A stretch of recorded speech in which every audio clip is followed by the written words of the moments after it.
Comme chaque lundi à la mi-journée dans Smart Bourse, c'est le plan de trading de la semaine avec les équipes de Bourse Direct et Romain Dobré qui est à mes côtés en plateau. Bonjour et bienvenue Romain. Bonjour Grégoire. État des lieux des marchés au lendemain de l'échéance, enfin l'échéance mensuelle avait lieu vendredi. Vous dites en ce début de semaine, le marché envoie des signaux contradictoires, pas d'alerte mais une pause probable. Qu'est-ce qui vous fait dire ça Romain ? Des signaux qui sont effectivement contradictoires entre les indices américains et les indices européens notamment. Alors sur les indices européens, ça ressemble à une consolidation si on prend le DAX ou le CAC 40. Si on regarde les indices américains, c'est sur des petites structures d'arrêt au moins sur le marché, soit des graphiques hebdomadaires, soit des figures de retournement baissières de court terme. Elles sont des petites structures, mais des éléments qui laissent à penser que voilà, ça devrait patiner un petit peu dans les jours qui viennent. Ça colle assez bien avec le calendrier aussi, puisqu'on arrive à la fin de la saison des publications aux États-Unis, donc un peu de manque de soutien. Et paradoxalement, en Europe, on s'est installé, en tout cas pour le CAC 40, pour le DAX, au-dessus de niveaux techniques importants. Toute la semaine dernière, on les a franchis en gap, on les a préservés toute la semaine dernière, et on vient les retester aujourd'hui. Et puis là où on manquait d'intérêt sur l'indice CAC 40, vraiment, on a clôturé l'échéance avec 250 000 contrats ouverts à peu près sur l'indice parisien, alors qu'habituellement, c'est une moyenne aux alentours des 350 000, donc un manque d'intérêt et un intérêt qui se creuse depuis le mois de novembre. Et bien vendredi, une hausse et 6 000 contrats ouverts sur l'échéance du mois de mars par solde, puisqu'en fait, si on regarde au moment de l'échéance globalement, le nombre de contrats a diminué, mais il faut regarder le mois de mars, puisque le mois de février est clôturé, donc le nombre de contrats global a diminué, mais sur le mois de mars, il a augmenté de 6 000. D'accord. Donc il y a eu un peu d'intérêt dans ce mouvement de hausse de vendredi, et puis un peu plus de complaisance du côté des couvertures aussi, où on avait un niveau de couverture qui était assez important depuis le mois de juin, assez net, avec un ratio de couverture qui était de plus que 1,5 à 2, donc ce qui est fort.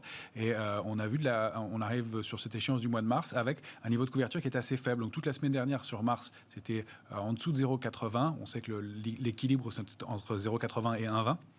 Et vendredi, il est remonté un petit peu à 1,20. Donc c'est un niveau de couverture raisonnable, mais bien plus faible que ce qu'on a connu avant. Et ça se traduit par ces petits trous d'air qu'on connaît ce matin. On perd jusqu'à 1% à un moment et ça se comble assez vite. Et on ne perd plus que 0,60% maintenant.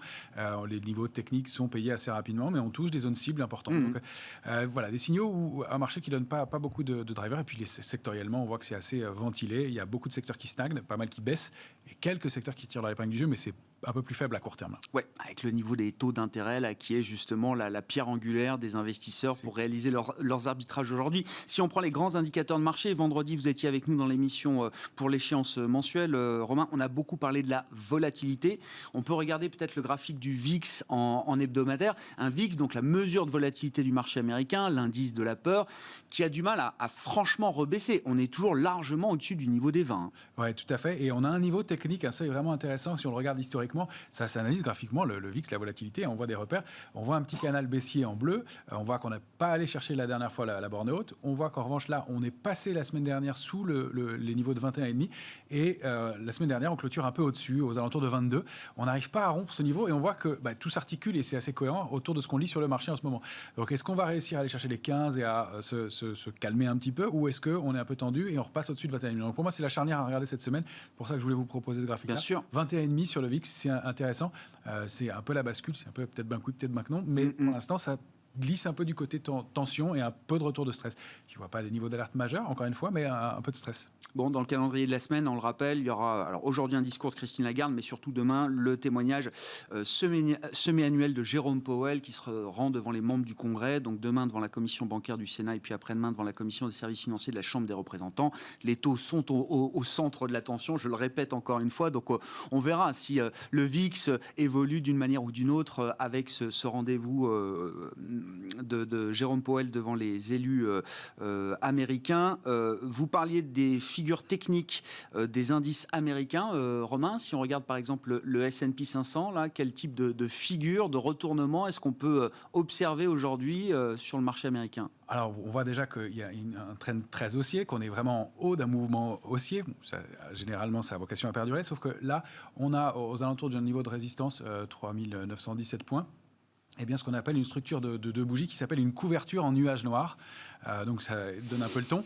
C'est pas un drame de bougie en soi, mais ça donne au moins un signal de coup d'arrêt dans le marché. Qu'est-ce que c'est ? C'est en haut de marché, une bougie verte qui est suivie, alors elle est pas très grande, mais elle est quand même assez significative, suivie d'une bougie rouge qui a fait un nouveau plus haut et qui va clôturer dans la bougie verte précédente et dans l'idéal pour valider cette figure, en dessous de la médiane, en dessous du milieu de la bougie verte. Donc c'est très technique, mais ça a l'air des détails. Mais là, en l'occurrence, c'est pile le cas. On termine pile sous la moitié de la bougie d'il y a 15 jours sur le S&P, et avec cette invalidation. C'est simplement techniquement le fait que les vendeurs, les acheteurs voulaient reprendre la main pour un nouveau mouvement aussi, une nouvelle impulsion haussière, et on voit qu'ils n'arrivent pas à le faire et que ce sont les vendeurs qui conservent la main. Donc un niveau très technique qu'on va voir en zoomant sur un graphique journalier, si vous voulez, avec des possibles figures de retournement baissière. Donc là, cette fois-ci, c'est le graphique du S&P en journalier. On a une petite structure qui est assez propre d'ailleurs, en épaule, tête-épaule. J'ai même pas mis elle est tellement petite que j'ai pas mis les éléments, mais vous les voyez bien, avec cette petite ligne de coup à 3885 points. Donc c'est pour moi l'alerte de court terme sur la S&P. On est juste en dessous en ce moment, 3875 points,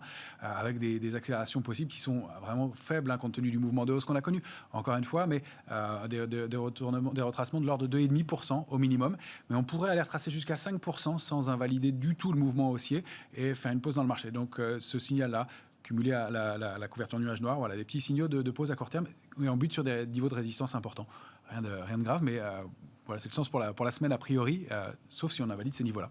On le disait, sur le plan de la dynamique de marché, beaucoup dépend du niveau des taux longs, je le répète encore une fois, des taux longs qui affectent la valorisation des secteurs les plus richement valorisés. On pense évidemment à la tech. Qu'en est-il du Nasdaq, Romain? Est-ce que le Nasdaq, lui aussi, envoie potentiellement des petits signaux d'alerte à court terme? Ouais, de la même façon, on a un canal haussier très harmonieux pour lequel on avait vu il y a quelques semaines déjà, pour lequel j'ai pas bougé. Donc, c'est-à-dire que ce sont les mêmes bornes du canal que vous voyez en noir, canal haussier de moyen terme maintenant. Et effectivement, la structure et la bougie de la semaine dernière a englobé la bougie de la semaine précédente. Ça s'appelle un avalement baissier. C'est aussi un signe d'arrêt sur le marché. Et tout ça, alors juste au-delà d'un niveau de support, mais qu'on est en train d'enfoncer tout doucement. Ce matin, on passe en dessous des 13 500 points. Je crois qu'on doit avoir 13 000 sur le Nasdaq, 13 400 points à l'instant. Et il y a une petite alerte intraday à 13 435 points. Donc vous voyez, on est juste en dessous, comme le S&P. Donc encore une fois, pas de gravité. Coup d'arrêt. Et puis une harmonie qui est en place depuis maintenant longtemps sur le Nasdaq, et peut-être un besoin de souffler, un besoin de pause sur les indices, et donc un retour dans un trading range, alors qui serait, encore une fois, l'alerte de moyen terme, elle est loin, 12 260 points, donc on pourrait retracer de 2 à 6-7% sur le Nasdaq sans que ça crée de mouvement grave, mais un signal de pause très possible et qui est coordonné sur les différents indices, qui est en général un signe de force aussi. Ouais, effectivement, et du coup pour les indices européens, enfin pour le CAC 40 spécifiquement, Romain, qu'est-ce que ça donne? Vous disiez, on a l'idée peut-être plutôt d'une consolidation pour les indices européens à ce stade. Oui, alors là, sur le CAC 40, on voit, alors en mensuel, on n'avait pas réussi à franchir ce niveau, cette grande oblique bleue sur laquelle on avait buté en 2017, en 2019, qui est vraiment une zone autour de laquelle le marché s'articule, sur laquelle on a buté début janvier, qu'on avait réussi à franchir la semaine dernière et à préserver en clôture hebdomadaire. Et vous voyez qu'on a buté, on évolue pile autour ce matin. Encore une fois, c'est pour ça que je voulais vous remonter ce graphique mensuel qui indique qu'il y a un niveau clé à franchir, au-delà duquel, eh bien, pour aller chercher des extensions aux alentours des 6000 points, 6060, 6160, pourquoi pas, si on arrive à s'installer au-dessus. Mais cette zone, toujours 6170, 6730, qui est une zone clé, autour de laquelle on s'articule et qu'on n'arrive pas à déborder dans l'immédiat. Et effectivement, on est freiné par cet appel, ce petit trou d'air sur les marchés américains. Donc, pas d'alerte majeure non plus, tant qu'on est au-dessus de 5400 points, donc on a de la place. Ce serait déjà pas bon d'enfoncer les 5600 points. Ça, on peut le voir en zoomant un peu plus sur le graphique du futur en 14 heures. Là, il y a plusieurs éléments. Donc, ce canal haussier que vous voyez en bleu, qu'on a débordé, au-dessous duquel on s'est installé, avec le haut du canal, alors on peut le voir différemment, soit une figure de retournement, de continuation haussière en épaule, tête-épaule inversée, avec la ligne bleue comme ligne de coup. On s'est appuyé dessus la semaine dernière, on pensait que ça permettait de déborder des points, d'aller chercher des cibles à 6060, et c'est là où les signaux étaient mitigés. Puis cette oblique noire sur laquelle on bute, donc c'est très technique, très propre, et donc qui est situé entre 5770 et 5791 points. Ça va être vraiment le signal, si on arrive à le déborder, d'une réactivation de dynamique haussière de court et de moyen terme pour aller chercher les cibles que vous voyez au-dessus. Et en revanche, on a mis en lumière ce matin une petite ligne de tendance haussière de court terme, donc qui va être notre alerte, qui est à 5776 points, 5676. 676 points, avec le niveau de 672 en dessous, dont on se souvient qu'il était un niveau clé, un niveau majeur. Donc on retrouve cette zone en bleu, ce qui est la même qu'on regardait en mensuel, un niveau qu'on a du mal à déborder, à franchir, donc avec des niveaux d'alerte jusqu'à 5600 points, pas de danger majeur.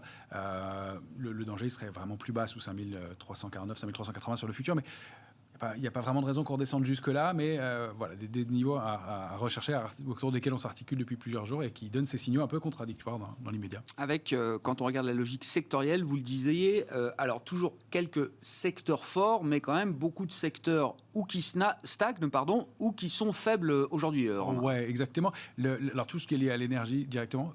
Les énergies nouvelles, en revanche, sont secteur faible maintenant, depuis 3 semaines ou un mois. Donc ce secteur qui était vraiment leader, très très fortement leader. Ça se dégonfle. Ça se dégonfle, vraiment, clairement. Et sur les grosses et les petites. Ouais. Donc il y a un désintérêt et quelque chose de plutôt sain d'ailleurs. Un mouvement de rattrapage des énergies traditionnelles, classiques. Donc anciennes, avec effectivement des valeurs qui tiennent bien, comme des titres comme Total, qui, je le rappelle, sont des titres qui nous intéressent aussi en ce moment parce que c'est eux qui vont être nécessaires à cette transition, au cœur du sujet. Ouais. C'est eux qui vont pouvoir faire cette transition, on ne pourra pas faire sans eux, sont eux les monstres. Et donc, c'est plutôt sain que ces deux secteurs se rejoignent. Et donc, on constate cette petite divergence-là. Effectivement, un peu de faiblesse du côté des indices chinois, alors que les indices japonais tiennent pas mal. Les ressources de base sont toujours un secteur fort et bien payé ce matin encore. Et puis, on a du côté des secteurs forts aussi, le secteur bancaire qui tient toujours très bien. Et puis, les voyages et loisirs qui tiennent toujours pas mal aussi, qui sont parmi les secteurs forts. Après, on a beaucoup de secteurs qui stagnent. Japon, auto, finance, tech, robotics, industrie, télécom, santé qui patinent un peu. Et puis, on a des secteurs qui restent faibles, utilities, alimentation, la Chine qui passe récemment, et puis les énergies, comme on le disait, et la construction. Bon, un mot rapide de l'agenda. Jérôme Powell, ça, demain, c'est bien identifié. Qu'est-ce qui va vous intéresser également dans le calendrier de la semaine, Romain ? Il y aura l'indice des prix à la consommation en Europe demain. Ça va être marqueur de l'inflation, toujours intéressant, surtout en ce moment. C'est quand même au centre de l'attention. Évidemment, Jérôme Powell, ça va être le cœur de la semaine. La conférence du consommateur du Conference Board demain aussi, un indicateur vraiment clé. Et puis, jeudi, ce sera l'indice préliminaire du PIB américain pour le 4e trimestre. Ça va être le chiffre intéressant macroéconomique. Je crois que c'est la révision, Romain. C'est la révision. Ouais, ce sera deuxième estimation, je crois, du PIB T4. On va vérifier ça dans un instant. Il y a un économiste avec nous. Mais je crois qu'on a déjà eu une première estimation. Mais oui, non, mais de toute façon, c'est la clé. C'est la clé, bien sûr. C'est clé en tout cas. Ouais. Et puis, il y a pas mal de publications microéconomiques. Je ne peux pas vous faire la non, mais surtout complète, en Europe, c'est ça. Mais surtout en Europe, peu aux États-Unis. Aux États-Unis, on aura Berkshire Hathaway, Home Depot, Salesforce et puis Moderna, quand même, qu'on va regarder par intérêt, même si on n'attend pas énormément dans l'immédiat. C'était pas le genre de société dont on regardait les résultats il y a encore un an, mais maintenant on regardera évidemment de très près les résultats de Moderna qui seront publiés cette semaine. Merci beaucoup Romain Debry, membre de la cellule Info d'Experts de Bourse Direct avec nous chaque lundi et chaque vendredi dans Smart Bourse.